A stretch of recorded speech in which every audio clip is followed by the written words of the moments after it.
െടുത്തു. പിന്നീട് കൊള്ളക്കാർ ആ ബാലനെ ഉക്കാസ് എന്ന കമ്പോളത്തിൽ അടിമയായി വിറ്റു. അവനെ വാങ്ങിച്ചത് ഖദീജ ബീവി റളിയല്ലാഹു അൻഹയുടെ ബന്ധുവായിരുന്നു. അദ്ദേഹം അവനെ ഖദീജ ബീവി റളിയല്ലാഹു അൻഹയ്ക്ക് സമ്മാനമായി കൊടുത്തു. ഖദീജ ബീവി റളിയല്ലാഹു അൻഹ അവനെ ഒരു സമ്മാനമായി പ്രവാചകനെ ഏൽപ്പിച്ചു. പ്രവാചകന് സയ്യിദുമായി വളരെ അടുപ്പമുണ്ടായിരുന്നു. അദ്ദേഹം അവനെ പ്രിയപ്പെട്ട എന്നർത്ഥം വരുന്ന അൽ ഹബീബ് എന്ന് പരാമർശിച്ചിരുന്നു. സയ്യിദിനെ മുഹമ്മദ് നബി സ്വല്ലല്ലാഹു അലൈഹി വസല്ലമ തന്റെ ഉപദേഷ്ടാവായി പരിഗണിക്കുകയും അദ്ദേഹത്തിന്റെ പാത പിന്തുടരുകയും ചെയ്തു. അവന് ഒരു ആത്മീയ മനസ്സും പ്രവാചകന്റെ നല്ല ധാർമ്മികതയും ഉണ്ടായിരുന്നു. ഇതിനിടയിൽ സയ്യിദിന്റെ മാതാപിതാക്കൾ തങ്ങളുടെ മകനെ നഷ്ടപ്പെട്ടതിൽ ഇപ്പോഴും ദുഃഖിക്കുന്നുണ്ടായിരുന്നു. അവർ ഓരോ ദിവസവും തങ്ങളുടെ മകനെ തിരിച്ചു കിട്ടാൻ വേണ്ടി പ്രാർത്ഥിച്ചുകൊണ്ടിരുന്നു. ഒരു ദിവസം ഹജ്ജ് നിർവഹിക്കാൻ സയ്യിദിന്റെ മാതാപിതാക്കൾ മക്ക സന്ദർശിച്ചു. അവർ അവിടെ വച്ച് സയ്യിദിനെ കണ്ടു. വലിയ ആശ്വാസത്തോടെ അവർ അവന്റെ അടുത്തേക്ക് ഓടിച്ചെന്നു. ഈ മഹത്തായ വാർത്തയറിഞ്ഞപ്പോൾ ഒരു സഞ്ചി നിറയെ സ്വർണവുമായി വന്ന് പിതാവ് മുഹമ്മദ് നബി സ്വല്ലല്ലാഹു അലൈഹി വസല്ലമയെ സമീപിച്ചു. തന്റെ മകനെ അവന്റെ ഉടമയിൽ നിന്ന് തിരികെ വാങ്ങാൻ കഴിയുമെന്ന് ആ പിതാവ് കരുതി. സയ്യിദിന്റെ പിതാവ് പ്രവാചകനെ കണ്ടു. കുട്ടിയെ വിട്ടയക്കാൻ ആവശ്യപ്പെട്ടു. അപ്പോൾ പ്രവാചകൻ സ്വല്ലല്ലാഹു അലൈഹി വസല്ലമ ചോദിച്ചു, നിങ്ങൾ ആരാണ്? ആരെ വിട്ടയക്കണമെന്നാണ് നിങ്ങൾ ആവശ്യപ്പെടുന്നത്? നിങ്ങളുടെ അടിമ സയ്യിദിനെ. പിതാവ് മറുപടി പറഞ്ഞു, നിങ്ങളുടെ മകനെ തിരിച്ചു കിട്ടാൻ ഞാൻ ഒരു വഴി കാണിച്ചു തരാം. സ്വർണം കൊടുക്കാതെ. ആ പിതാവ് അത്ഭുതപ്പെട്ടു. അദ്ദേഹം ചോദിച്ചു, നിങ്ങൾ എന്താണ് സംസാരിക്കുന്നത്? ഞാൻ അവനെ നിങ്ങളുടെ മുൻപിൽ വിളിക്കാം. അവൻ നിങ്ങളുടെ കൂടെ പോരാൻ ആഗ്രഹിക്കുന്നുവെങ്കിൽ അവനെ ഞാൻ മോചിപ്പിക്കാം. നിങ്ങൾക്ക് അവനെ സന്തോഷത്തോടെ കൊണ്ടുപോകാം. അതിന് നിന്നിൽ നിന്ന് ഞാൻ പണം എടുക്കും. പ്രവാചകൻ തുടർന്നു, പക്ഷേ അവൻ എന്നോടൊപ്പം നിൽക്കാൻ ആഗ്രഹിച്ചാൽ നിങ്ങളോട് കൂടെ പോരുവാൻ ഞാൻ അവനെ നിർബന്ധിക്കുകയില്ല. സയ്യിദിന്റെ പിതാവ് സമ്മതിച്ചു. അവർ അവനെ വിളിച്ചു. പ്രവാചകൻ കാര്യങ്ങൾ അവനോട് വിശദീകരിച്ചു. എന്നിട്ട് തീരുമാനമെടുക്കാൻ അവനോട് ആവശ്യപ്പെട്ടു. ഞാൻ അങ്ങയോടൊപ്പം നിൽക്കും, അവൻ പെട്ടെന്ന് പറഞ്ഞു. ഇത് കേട്ടപ്പോൾ അവൻ്റെ പിതാവ് ഞെട്ടി. അപ്പോൾ അദ്ദേഹം ചോദിച്ചു, ഒരു അടിമയെപ്പോലെ കഴിയാനാണോ ആഗ്രഹിക്കുന്നത്? അവൻ പറഞ്ഞു, പിതാവേ, ഇദ്ദേഹത്തിൻ്റെ ഗുണങ്ങൾ എന്നിൽ ആഴത്തിൽ സ്പർശിക്കുന്നു. സ്നേഹത്തോടെ പെരുമാറുകയും ചെയ്യുന്നു. എനിക്ക് അദ്ദേഹത്തെ വിട്ടു പോകാനും മറ്റെവിടെയെങ്കിലും ജീവിക്കാനും കഴിയില്ല. ഇത് കേട്ടപ്പോൾ പ്രവാചകന്റെ ഹൃദയം വിങ്ങിപ്പോയി. പ്രവാചകൻ സയ്യിദിനെ നഗരത്തിൻ്റെ മധ്യത്തിൽ കൊണ്ടു നിർത്തി. ഇവൻ എൻ്റെ മകനാണ്, ഞങ്ങൾ പരസ്പരം അവകാശപ്പെടുന്നു എന്ന് ഉച്ചത്തിൽ വിളിച്ചു പറഞ്ഞു. തൽഫലമായി ആ ദിവസങ്ങളിൽ സയ്യിദിനെ സയ്യിദ് ബിൻ മുഹമ്മദ് എന്ന് പുനർനാമകരണം ചെയ്തു. ഈ സ്നേഹബന്ധം അവസാന ശ്വാസം വരെ നീണ്ടു. മുഹമ്മദ് നബി സ്വല്ലല്ലാഹു അലൈഹി വസല്ലമയ്ക്ക് 40 വയസ്സായി. അദ്ദേഹം തൻ്റെ ജനത്തിൻ്റെ അവസ്ഥയെക്കുറിച്ച് ഓർത്ത് വളരെ സങ്കടപ്പെട്ടിരുന്നു. അദ്ദേഹത്തിൻ്റെ രാജ്യം യുദ്ധങ്ങളിൽ തകർന്നു. അദ്ദേഹത്തിൻ്റെ ജനം ബാബർ മതത്തിൽ കുടുങ്ങി. അവർ അന്ധവിശ്വാസികൾക്കും വിഗ്രഹാരാധനയ്ക്കും അടിമകളായിരുന്നു. ആളുകൾ പരസ്പരം എപ്പോഴും പോരടിച്ചുകൊണ്ടിരുന്നു. പലപ്പോഴും ഹീറ പർവ്വതത്തിലെ ഗുഹയ്ക്കകത്ത് ഒറ്റയ്ക്ക് പോയിരുന്ന് പ്രാർത്ഥിക്കുകയും ധ്യാനിക്കുകയും ചെയ്യുന്ന പതിവുണ്ടായിരുന്നു പ്രവാചകന്. പല രാത്രികളിലും അദ്ദേഹം അവിടെ ചിലവഴിച്ചിരുന്നു. തൻ്റെ ആഴത്തിലുള്ള ചിന്തകളും ആശയങ്ങളും അദ്ദേഹം സർവ്വലോകജ്ഞാനിയായ അള്ളാഹുവുമായി പങ്കുവച്ചിരുന്നു.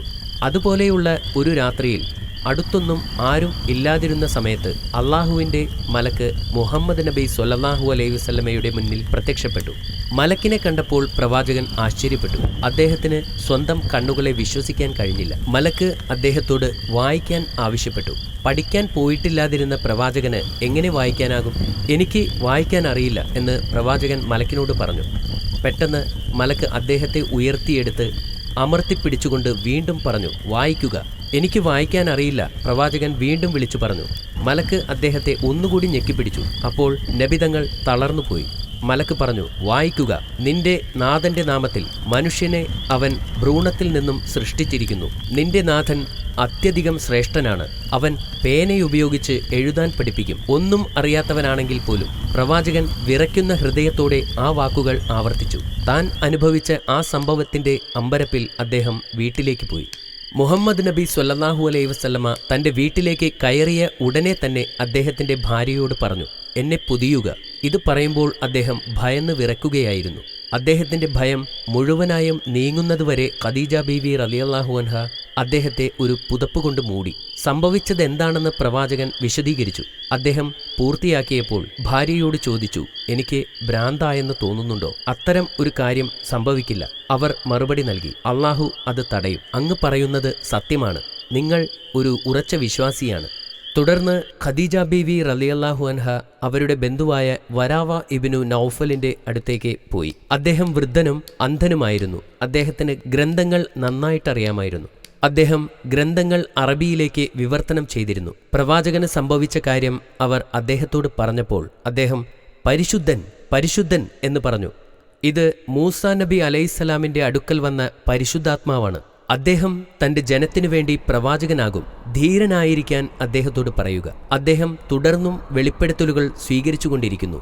അത് അദ്ദേഹം ഓർത്തുവയ്ക്കുകയും അനുയായികൾക്ക് അത് ആട്ടിൻ തോലിൽ എഴുതി സൂക്ഷിക്കുകയും ചെയ്തു. അള്ളാഹുവിൽ നിന്നുള്ള സന്ദേശം ജനങ്ങൾക്കും കേൾപ്പിക്കണമെന്ന് അദ്ദേഹത്തിന് അറിയാമായിരുന്നു. അങ്ങനെ അള്ളാഹു പറഞ്ഞ കാര്യങ്ങൾ അദ്ദേഹം ജനത്തോട് പ്രസംഗിച്ചു തുടങ്ങി. പ്രവാചകന്റെ ആദ്യത്തെ കുറച്ചു വർഷങ്ങളിൽ പ്രവാചകൻ തന്റെ കുടുംബത്തോടും അടുത്ത സുഹൃത്തുക്കളോടുമായിരുന്നു പ്രസംഗിച്ചിരുന്നത്. അദ്ദേഹത്തിന്റെ ഭാര്യ ഖദീജ ബീവി റളിയല്ലാഹു അൻഹ ആയിരുന്നു ആദ്യമായി ഇസ്ലാമിലേക്ക് മാറിയ വനിത. അദ്ദേഹത്തിന്റെ ബന്ധു അലി റളിയല്ലാഹു അൻഹു ആയിരുന്നു ആദ്യമായി ഇസ്ലാമിലേക്ക് മാറിയ കുട്ടി. ഇസ്ലാം മതം സ്വീകരിച്ച ആദ്യത്തെ അടിമ സയ്യിദായിരുന്നു. ഇസ്ലാം മതം സ്വീകരിച്ച ആദ്യ സ്വതന്ത്ര പുരുഷൻ പ്രവാചകന്റെ പഴയ സുഹൃത്ത് അബൂബക്കർ ആയിരുന്നു.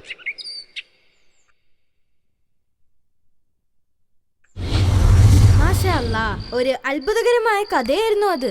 ഈ കഥ ഇഷ്ടപ്പെട്ടോ അമീർ?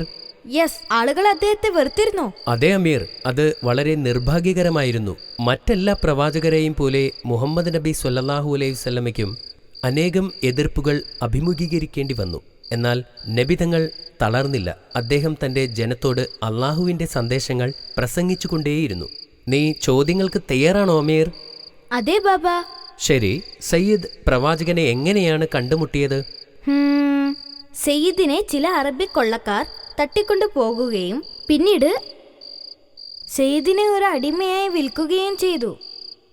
ഖദീജ ബീബിയുടെ ബന്ധുവാണ് സയ്യിദിനെ ചന്തയിൽ നിന്ന് വാങ്ങിയത്. മാതാപിതാക്കൾ വന്നിട്ടും സയ്യിദ് നബിയെ വിട്ടു പോകാൻ തയ്യാറാവാത്തത് എന്തുകൊണ്ടാണ്? പ്രവാചകൻ സയ്യിദിനെ അടിമയായി കണക്കാക്കിയിരുന്നില്ല. അദ്ദേഹം അവനെ നന്നായി സ്നേഹിച്ചിരുന്നു. മുഹമ്മദ് നബി സല്ലല്ലാഹു അലൈഹി വസല്ലം അവനെ നന്നായി പരിപാലിച്ചിരുന്നു. അതുകൊണ്ടാണ് അവൻ നബിയുടെ കൂടെ തങ്ങാൻ തീരുമാനിച്ചത്. അതും ശരിയാണ്. പ്രവാചകൻ സ്ഥിരമായി പ്രാർത്ഥിച്ചിരുന്ന മലയുടെ പേരെന്തായിരുന്നു? ഹിറ. അത് ഹിറയായിരുന്നു. അതും ശരിയാണ്. മലക്ക് വായിക്കാൻ പറഞ്ഞിട്ടും പ്രവാചകന് വായിക്കാൻ കഴിയാതിരുന്നത് എന്തുകൊണ്ടാണ്? അദ്ദേഹത്തിന് വേണ്ടത്ര വിദ്യാഭ്യാസം ലഭിച്ചിരുന്നില്ല. അതുകൊണ്ടായിരുന്നു. ഇസ്ലാം മതം സ്വീകരിച്ച ആദ്യത്തെ വനിതയാരാണ്? അത് ഖദീജ ബീബിയായിരുന്നു. ഇസ്ലാമിലേക്ക് പരിവർത്തനം ചെയ്യപ്പെടുന്ന ആദ്യ കുട്ടിയാരാണ്? അത് നബിയുടെ ബന്ധു അലിയായിരുന്നു. ഇനി ഇസ്ലാം മതം സ്വീകരിച്ച ആദ്യത്തെ അടിമയുടെ പേരെന്താണെന്ന് പറയാമോ? അൽസൈദായിരുന്നു. ഇസ്ലാമിലേക്ക് പരിവർത്തനം ചെയ്യപ്പെട്ട ആദ്യത്തെ സ്വതന്ത്ര വ്യക്തിയുടെ പേരെന്താണ്? അത് നബിയുടെ സുഹൃത്ത് അബൂബക്കർ റളിയല്ലാഹു അൻഹു. മാഷാ അല്ലാഹ്, നീ പറഞ്ഞ എല്ലാ ഉത്തരങ്ങളും ശരി തന്നെയാണ്. Thank you Baba. ഇന്നത്തേക്ക് ഇത് മതി.